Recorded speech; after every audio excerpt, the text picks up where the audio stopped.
Welcome back, everybody. My name is A54, aka Adam, coaching the Chesney Park Slowpokes, and today I bring you the draft analysis for Eevees Daycare Center. I ended up being asked to replace a coach, unfortunately. So I got stuck with the team they drafted, and I made some minor changes. But the way this works this season, well, we forgot to lower the budget, is it's Terror Tax for the Little Cup. You have 17 points for 2 Terror Captains. That pulls from your overall budget, and everything is tax. I made a boo-boo, and I forgot to lower the budget from 95 down to 85, so some people have a few stacked rosters, but it's fine. But we get 10 mons total, and I don't remember the draft pick that this one had, but it's definitely going to be interesting. There's a few things I'll tell you what they were originally and what they changed to on the team. But first pick overall, what the person left me was Scraggy. I have Moxie, Intimidate, and Shed Skin and Scraggy. This is normally, depending on league, banned, but because we let a lot more things Terra and it's open Terra preview, anything Terra Fairy can do is basically squash this thing. So it's something or definitely something that's a little bit of a hindrance. So we deem Scraggy allowable. So because it's time for week to Fairy, it's week to Fighting, week to Bug. Yeah, definitely. Granted, there's not a whole lot of fairies in the format, but things can Terra Fairy to just nuke this thing. But, end of the day, you just gotta worry about that. Scraggy was 15 points. It wasn't even, I think it was one of the strongest ones we had. But hey, I'll take it. Access to Dragon Dance, Knockoff, Drain Punch, access to Iron Head, Poison Jab. I don't know, pretty good. I think I even get access to Trailblaze as well, so I can hit the water types and access the Thunder Punch, which is definitely interesting. Paired with Moxie, you can damage spiral your way into a sweep, you can lower your opponent's attack, you can DD up, around status, have a 30% chance to have your Shed Skin pop off, and now you're healed. All in all, pretty good. Pretty good run in general. Next, Growlithe we got to keep. This was the first thing I have ever officially shiny hunted for as far as egg breeding. Back in Sword and Shield, it took 1,856 eggs without the shiny charm to get my first ever shiny Growlithe. And Nina Tucker was born. Granted, she's not as strong as Arcanine, but Growlithe still can put in the finest of work with its speed tier. And access to Intimidate, Flash Fire, I'll take it. Oh, and access to Justified. If you hit me with a Dark type move, I get boosted. Okay. I'm Scarf swapping into a Dark type move. +1 attack. Let's take it.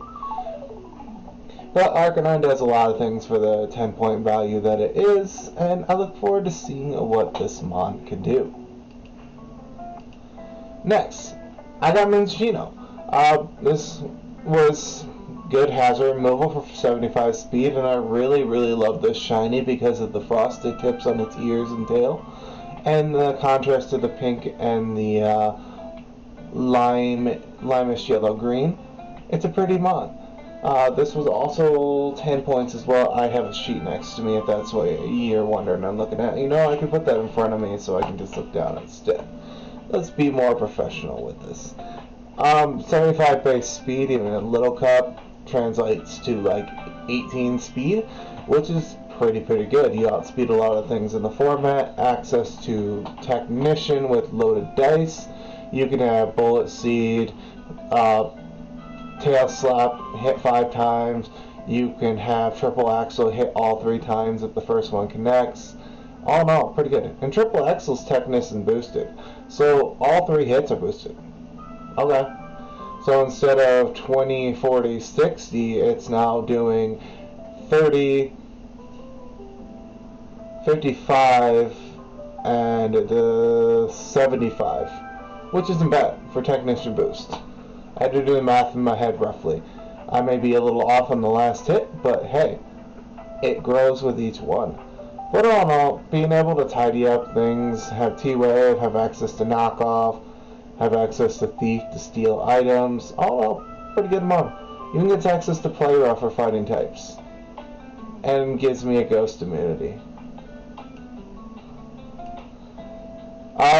This originally was a Free Coco, but Free Coco is just like really limited without Terra, and I didn't really need the Unaware.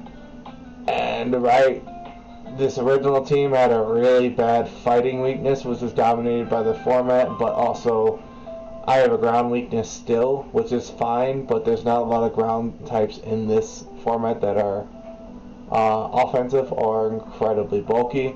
So this thing can shred them as well with the choice specs. Salandit's here for 7 points. This gives me access to T-Spikes, Toxic, Thunderwave, Will-O-Wisp. Gives me access to Corrosion for steel types and for poison types. I can click Toxic on them, which can't miss. 77 speed is pretty good. It's like the 10th fastest mon in this format, I believe. Like, you've got the 2 electrodes, you've got, yeah, I'll look at that later.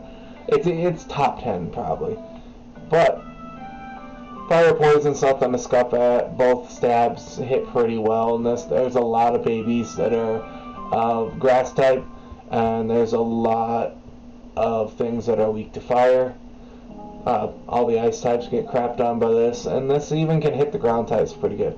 It struggles with water types though, so it's going to have to rely on raw sludge waves to power through them.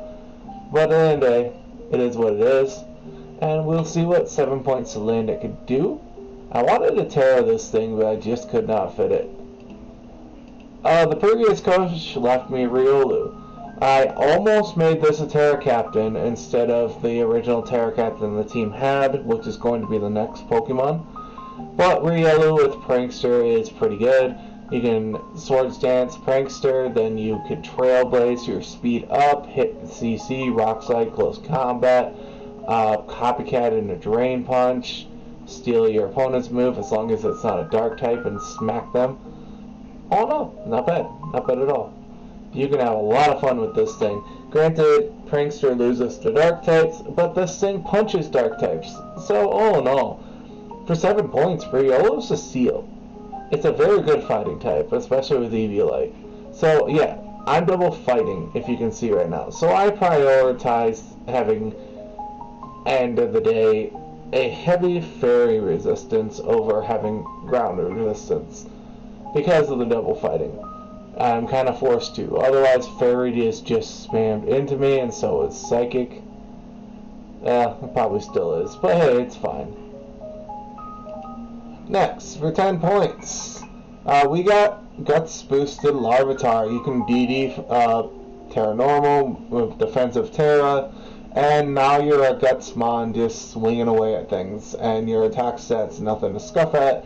You do not have to actually run bulk on this offense on this thing. You can switch it all to bulk, set up a DD, have Guts activate, and just start smacking things at level 5. It's pretty good. It's probably one of the better Terras that are left, besides Charmander, Cyndaquil, Dragonite, and Bagon. But beggars can't be choosers. Well, for 10 points, I look forward to seeing what this thing can do with Open Terra Preview, and we are going to have some fun with it. Next, this was originally a Gumi. I picked up Noibat because I wanted a ground immunity and I wanted a dragon type, and Noibat was just sitting there. Granted, I'm times 4 weak to ice. We can work around that. This does not get some of the moves that Noivern does, so it does not have Flamethrower, it only has Heat Wave. It still gets Draco and Dragon Pulse, Air Slash and Hurricane, still gets Defog, still gets U-Turn, but everything else, it's pretty limited. I don't believe it gets Dragon Dance like U-Turn, Noivern does either. But all in all, for 6 points, nice little upgrade from Gumi that was 5, and Gumi didn't have any way of like healing itself or setting up, this can at least roost. But I have to be cautious of ice types. Next, one of the last mons he picked up was Marini. I decided to keep it. I had fun with this thing last season. Yes, I had double poisons. It works. It's gonna work. I don't have to bring either point. I can bring one or the other to matches. I can bring this one for incredible bulk, or I can bring an offensive poison type, which is incredibly good with Slanded. This thing is just bulky with regen and shrugs off fairy moves like they're nothing. So I have a ×4 fairy resist, and another fairy resist. I have two things that are weak to fairy. All in all, the synergy is fine. Noibat's here to cover the ground weakness for this, and this covers the ice weakness unless it's freeze dry for Noibat. All in all, not a bad trade. Not a bad trade at all, especially since you can run Rocky Helmet. Well, Little Cup doesn't really do much. It's like 2-3 damage for Rocky Helmet, but end of the day, you can regen health back. Marini was 13 points. The very last mon, the guy didn't want to adjust his team to where he can fit a second Terra Captain. Grace had already been over, and he picked up Shelter, which put him over points and couldn't afford another Terra Captain. But I dropped Shelter for Terra Deerling. This is just for shenanigans. I have ways of setting Manual Sun. This gets Serene Grace, access to Trailblaze, Headbutt, Body Slam. They become 60% for their effects. Then Headbutt becomes 40. This even gets access to Bulldoze. This is 20% chance with Play Rough to drop attack. And this still gets access to Leech Seed and Grassy Terrain. I can run Manual Grassy Terrain with Seed or Grassy Glide and nerf the ground type damage for the rest of my team, which is not bad at all for a 6-point captain. I'll take it. This thing can do a lot. And last but not least, we had 4-point Shuppet. This thing has a 65 attack stat for a slow little ghost, but absolutely no bulk. But this thing actually gets access to Sucker Punch, Gunk Shot, gets access to Foul Play, Poltergeist, Will-O-Wisp, T-Wave, access to Trick Room for my team, so I can probably just abuse it, see if I can tank a hit. If not, it's fine. This is just a status cripple mon with Eviolite. And I get access to Pain Split. Alright, lots of fun. But the best part about this is a cheap Frisk mon.